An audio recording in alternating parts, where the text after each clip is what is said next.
ঘটনাটো 15 মে নিশা বশিষ্ঠ এৰিয়াৰ অন্তৰ্গত নৰবাম এৰিয়াত এটা মাইনৰ ইনচিডেণ্ট হৈছিলে, এক্সিডেণ্ট ৰিলেটেড। আৰু তাৰ পাছত এটা অল্টাৰকেশ্যন হয়, তেখেতক ব্ৰুটেলি এছল্ট কৰা হৈছিলে। তাৰ পাছত তেওঁ হস্পিটেলাইজড হৈ আছিলে, মেট্ৰ' হস্পিটেলত ক্ৰিটিকেলি ইনজিয়ৰ্ড হৈ আছিলে। আৰু যোৱাকালি 24 তাৰিখে তেওঁৰ মৃত্যু হৈছে। পুলিচে লগে লগে তদন্ত কৰি আছিল।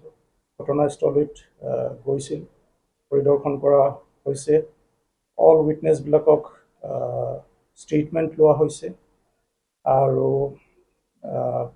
আমাৰ যিজন মেইন একিউজড, তেওঁৰ নামটো হৈছে সঞ্জীৱ বড়ো।